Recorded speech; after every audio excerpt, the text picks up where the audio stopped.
Good morning. So before we start, any questions or Shanmugh, do you have anything to say?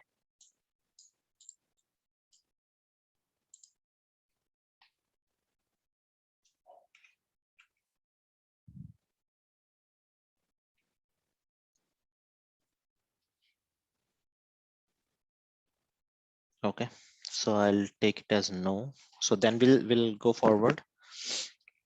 Right.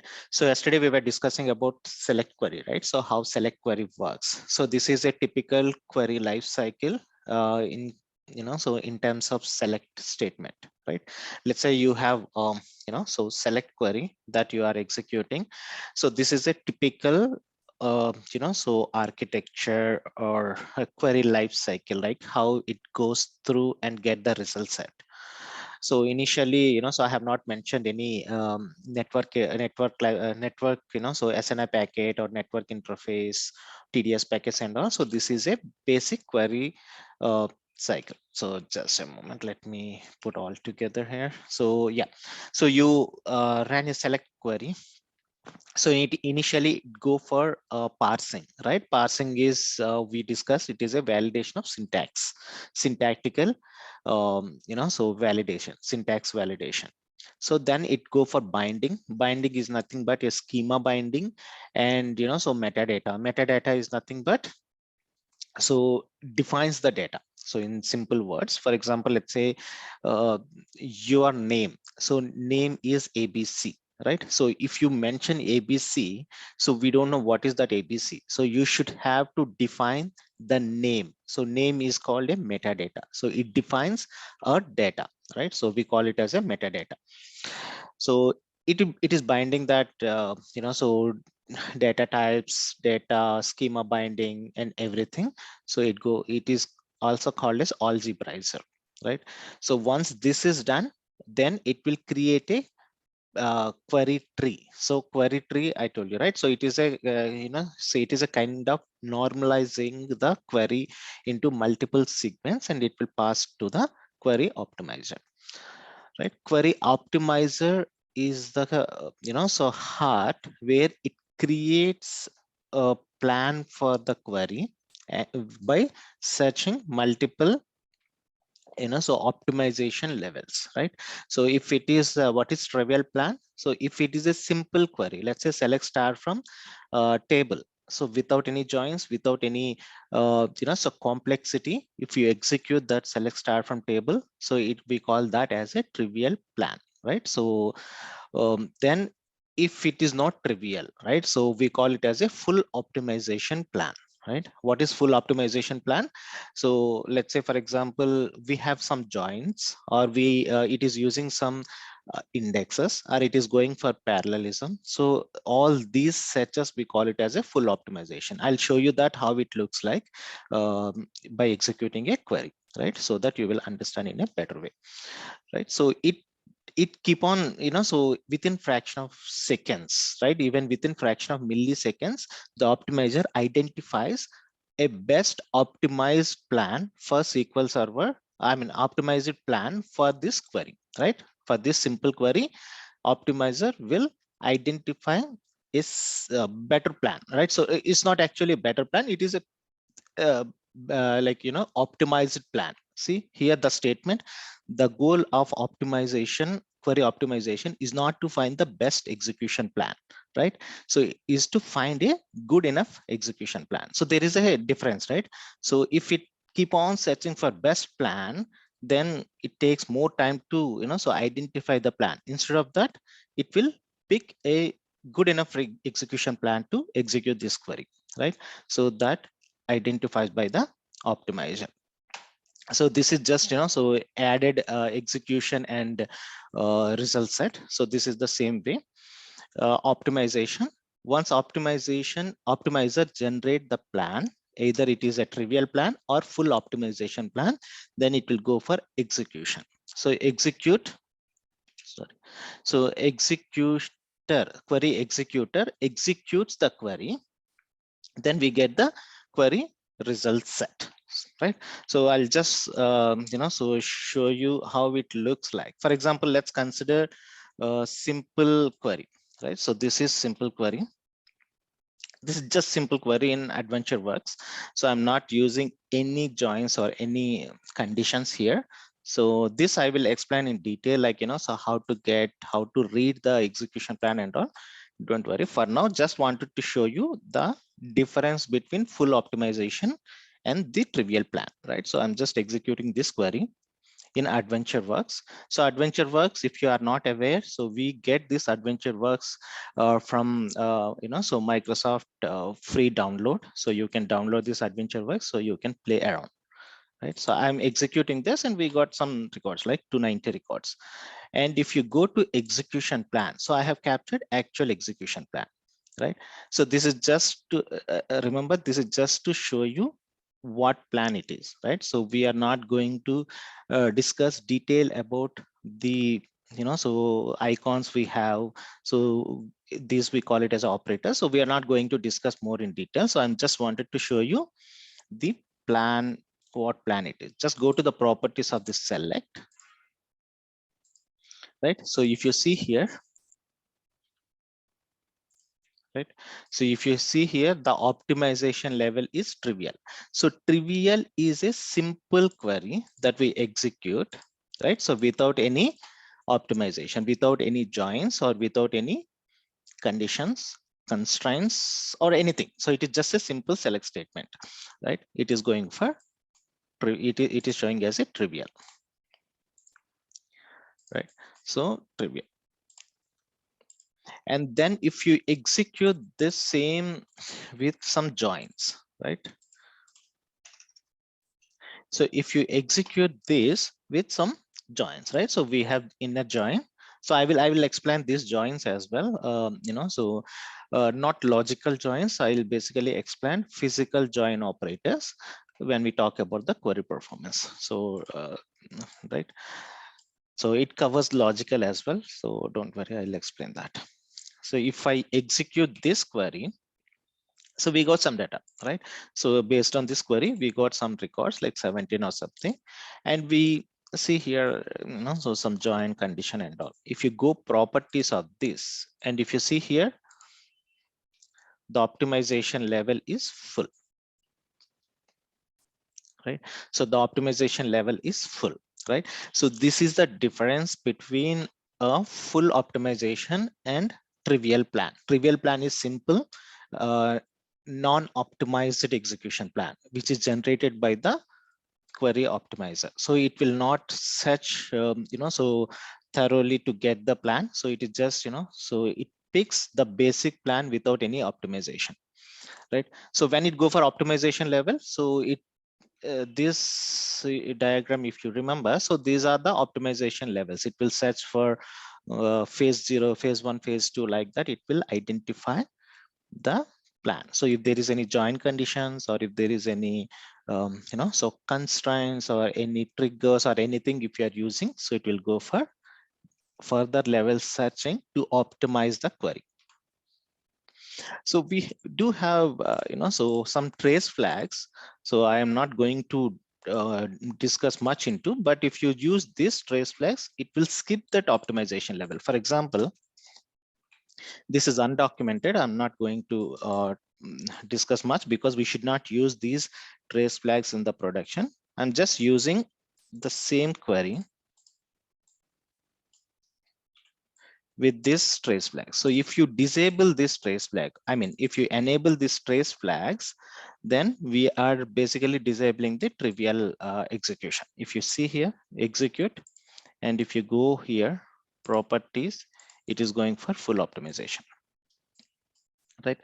So full optimization, then it is kind of, so not optimal for this query. So that is the reason query optimizer will go for normal plan, right? So if you see here, query optimizer will decide what to go. So you basically, if you force the optimizer to uh, work as you need, then it might be good or it might be bad, but that has to be so taken care by either so performance team or developer team, right? This I will explain, like so how to enable for example, how to use option. Option is to give a query hint, right? So we will discuss more about the query hints when we talk about the SQL Server, so query performance and tuning. And few of the query hints will improve the performance and few not, right? Yeah, this is just simple query to show you that optimization levels, right? So any questions?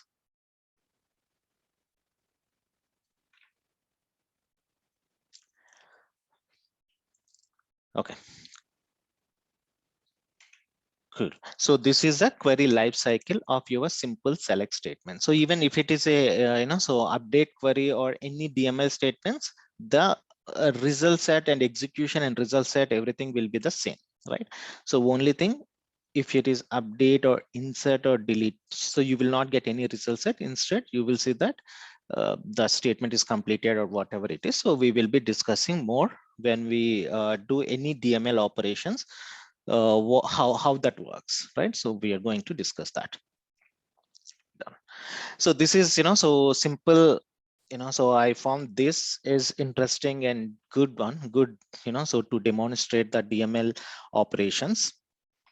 Let's say you are a client, so whoever it is, and so doing some DML operations, right? Insert, update, or delete, whatever it is.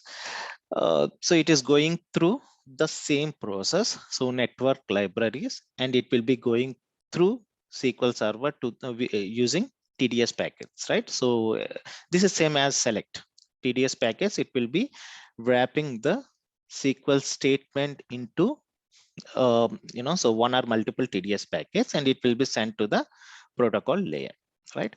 So TDS packets, for your understanding, it is depends on the so packet size. For example, if the packet size is 4 KB, and the once the 4 KB is completely full, then it will send to the next protocol layer, right? So whatever packet size is full, or so which is required, so it will be sent to the protocol layer to get the data, to get and receive a so TDS packets. So from SQL network layer, so the TDS packet will be sent to the protocol layer at the SQL server, and then it will unwrap. So it will unzip or unwrap the TDS packets, and the language event will be sent to the command parser. This is same as select query. And once command parser, so validate that validate that syntactical errors, query binding, and verify whether the plan exists already in the plan cache or not. And if plan is not there, then it generates a query tree and send it to the query optimizer, right? So query optimizer, again, so it checks whether the trivial plan or any optimization levels, and it generates a plan tree, right? It generates a query plan. Once the plan is generated, then the plan will be stored in the plan cache, right? So saved in the plan cache for later usage. So until this query executed, so once this plan is generated, then it will go for query executor, and query executor will execute the query and need some data, right? So whenever, let's say, for example, you need to update some data, update, for example, let's say anything you can consider update,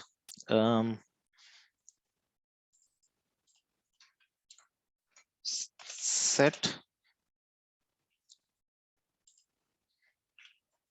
business entity ID equal to 1000, where business entity ID equal to 100. For example, let's say you are going to update some data, right? So if you want to update, so how this update works, right? So how this update, so works. So simply it cannot be updated, right? It has to read some pages to update, right? So it has to read some pages. First, it has to read the data from wherever it is. If pages are not in the buffer pool, then it has to read from the disk, right? So it has to read the pages and update the value, whatever value it is, right? So likewise, if we are going to update, it has to read data from the storage engine. Then it connects to the storage engine through the OLEDB provider.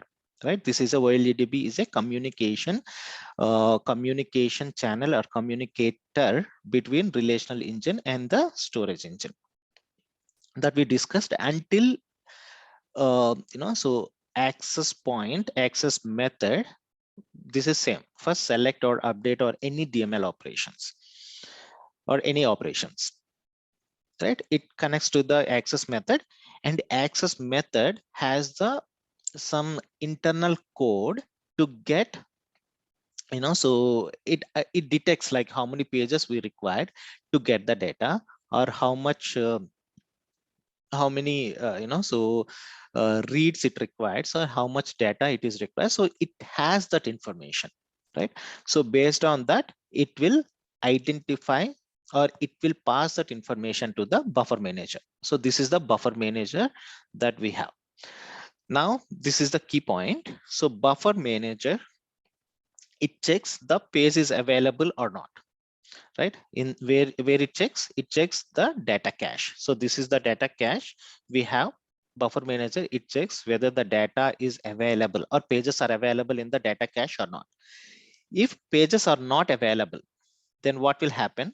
So it connects the buffer manager, it read the pages from the disk. So that is where we have IO, input output, right? So input output, where it connects to the physical data file, right? Physical data file, and read the pages. Once read the pages, then those pages will be saved in the data cache, right? So these pages will be available in the data cache until we restart the SQL instance, or until we run DBCC clean buffers or something, right? So until we restart the SQL instance, or until we have some issues that we will be talking, I'll just give you a high level overview when the pages will be removed from the cache. But yeah, so these pages will be stored in the memory, that is in our buffer pool, right? So once the pages are there, right? So the pages are available, then what will happen? What is the next? And we need to do some modification, right? So then that is where we have transaction manager come into the picture. So if you want to modify any data, especially DML operations, if you want to modify, let's consider it's a update statement. So there are mainly two operations, or two managers that is involved in updating. That is, one is lock manager and the log manager, right? That is under transaction manager. So whenever you modify anything, so first thing, it will be locking, right? It has to acquire some locks. If you so if you don't know, so every lock, it requires some amount of memory, right? So every lock, it requires some amount of memory that we will be talking when we go with memory, so memory and utilization and memory internals. But yeah, so it requires some memory to hold that lock, right? So I think it is very less memory, 2 KB or 2 MB memory it is required to hold a lock, right? So until that query executes, the memory will be locked. As soon as the query is released, or as soon as the query is completed, the memory will be released, right, to the SQL Server. This lock manager responsibility to hold a lock on the transaction, right, until the transaction is completed. So this lock manager will be for select query, even for DML operations, right? So locks also required for select. So that we will be talking when we talk about the locks. Select, we need shared lock, right? Or if there is any DML operation, we need exclusive lock, right? So it depends on what query we are executing. It needs a lock on the transaction. At the same time, so a latch will be acquired on the physical page. So what does it mean? Latch is a physical page protection. So physical page protection, for example, so if you're executing, for example, let's consider select. So if you execute select statement, sec.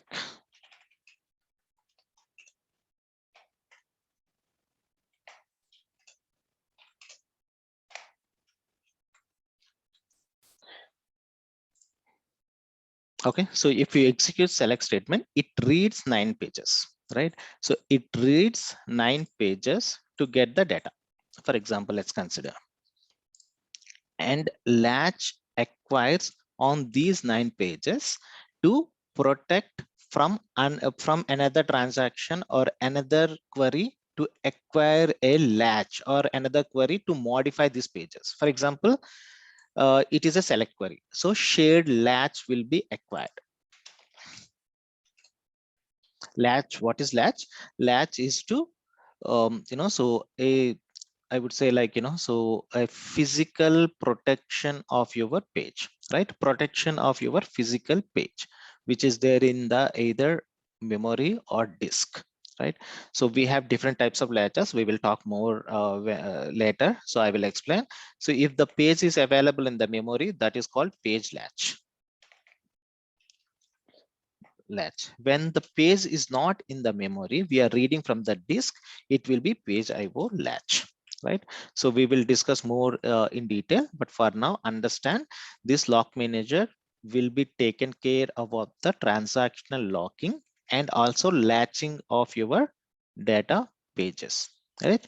Either the page in the buffer or either page in the data file, right? So we'll have a latch to protect our so page. For example, so if you are doing some update, so at the same time you are doing update, you are reading here, and if you are updating the same page, then so it is not consistent, right? So that is the reason you will have to wait. This is, I would say, like, this is sh latch, shared latch, and at the same time you are trying to use an exclusive latch. So this latch will wait until this is completed, right? So that is the reason you will not have so you will not have different latches acquired on the same page, right? So this will wait until this is completed. At the same time, lock also, this will wait until this is completed, right? So select query, update query, we would not be able to execute when there is a select or when there is a so any other incompatible locks or latches, right? So this is how the log manager works. And coming to log manager, so what exactly log manager does? So what exactly log manager will do, right? So you are doing some modifications, right? So if you do any modifications, the log manager responsibility is to write the log buffer, right? Write the log buffer into the transactional log file first. What does it mean? So we are doing some update. Let's consider. So if you do update, what will happen? So will it write directly to the data page, or will it so would it does something else, right? So log manager first, it writes these logs, whatever the transaction we are performing, that will be written to the log cache within the same memory. So we have something called log cache. Log cache, right? So log cache. So that log cache will be written as soon as the transaction is committed, or the log cache will be written to the transaction log file if the log cache size is reached. For example, let's say it is a huge transaction and it is keep on writing, and the log cache size is around 4 KB. Let's consider a small value like 4 KB or 4 MB, whatever it is. So let's consider this is a 4 KB or 512 KB, whatever it is you can consider.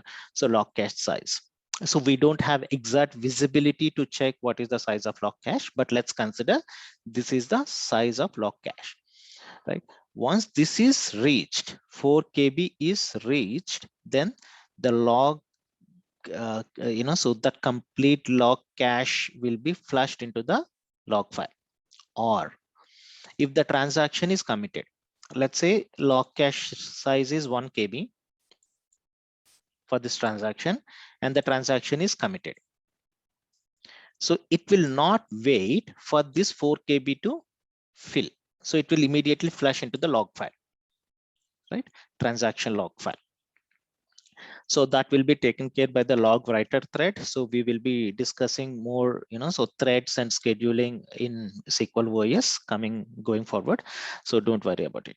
But yeah, so log manager will responsibility to write the log cache from the memory to the transaction log file. So this will be written first to the transaction log file before even modify the page, right? So before even modify the data page, right? So this is what we call it as a durability, right? So what do you mean by durability? So durability is once the transaction is committed, so we will not lose the transaction at all, right?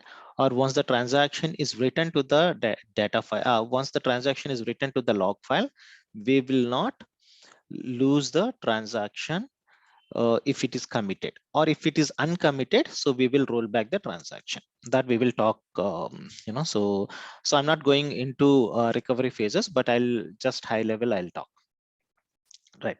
So what this process we called as write ahead logging. So what is write ahead logging? Writing into the transaction log file first before even write the data pages to the disk, or data before even writing the data pages, the modification before even writing into the data pages, it will write first into the transaction log file, right? So what is the advantage with that? Why we need write ahead logging concept even came into the picture, right? So why don't we write directly into the, so data file, right? Or data pages? Because what if, so that, if we have written, but so let's consider the transaction is in the buffer pool. We have not written the transaction into the log file, so it is there in the buffer pool, but for some reason the SQL is crashed or SQL is restarted.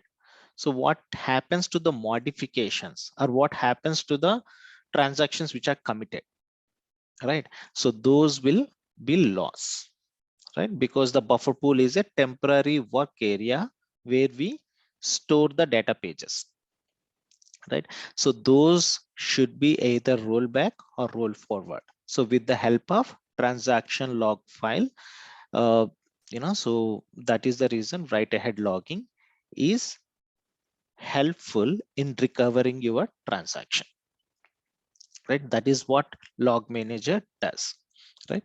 So log manager, it will write into the transaction log file before even writing those pages to the disk, when that is helpful, right? When that is helpful, let's consider a checkpoint. Let's consider a checkpoint. So so I will come to the checkpoint, right? So I need, so any one of you can tell, like, what is your understanding on the checkpoint, right? So what is your understanding on checkpoint, so that we will talk a little more on checkpoint and a lazy writer as well. Can anyone, what is your understanding of checkpoint, how that, works, and how that is helpful to recover, so why we need checkpoint? So yeah, the checkpoint is an internal operation from SQL Server engine. Hmm. So it will flush the committed transaction to the log file, Hmm. and also the same checkpoint will occur in buffer pool as well. So the dirty pages will flush to log file. Data pages will flush to log file. Okay, okay, cool. So just, I think we have only 1 minute. It will be disconnected. So let's reconnect and we will discuss more. So you, whatever you said, that is correct, but some extent. So we'll discuss more. So what exactly the checkpoint and how that works. So whether that writes only committed or so anything else it does in background, right? So let's I'll so I'll just disconnect because we have